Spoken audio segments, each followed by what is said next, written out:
Les deux personnes qui sont à l'initiative de cela, et notamment de cette délégation, sont Éric Drouet, qui est la personne qui a lancé le mouvement du 17 novembre. Sur Facebook.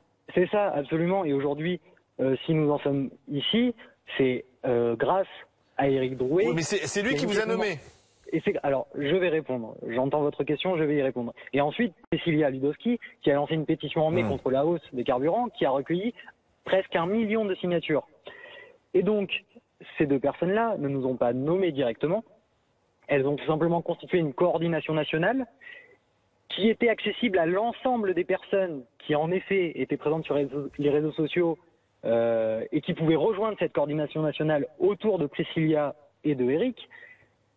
Et donc, au fil des jours, il y a eu plusieurs dizaines de personnes, plusieurs dizaines de gilets jaunes issus de l'ensemble de la France qui se sont réunis dans un groupe pour atteindre une cinquantaine de personnes qui sont présentes sur le terrain au quotidien, au contact des personnes et qui mènent elles aussi des actions, et qui, ce dimanche soir, en connaissance de cause, puisque du coup ça fait plusieurs jours que l'on échange, ont nommé ces personnes-là.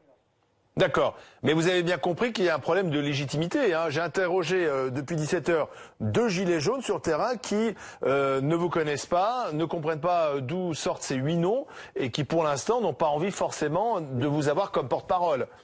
J'entends ça et je le comprends. Il est probable que même si j'étais à la place de ces personnes, je serais dans la même position. Mais c'est normal.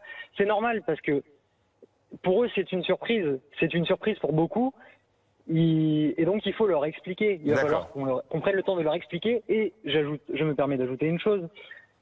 Je suis convaincu que si une rencontre est possible avec le gouvernement, avec le Premier ministre, ce que l'on va réussir à en ressortir va satisfaire une majorité de ces personnes.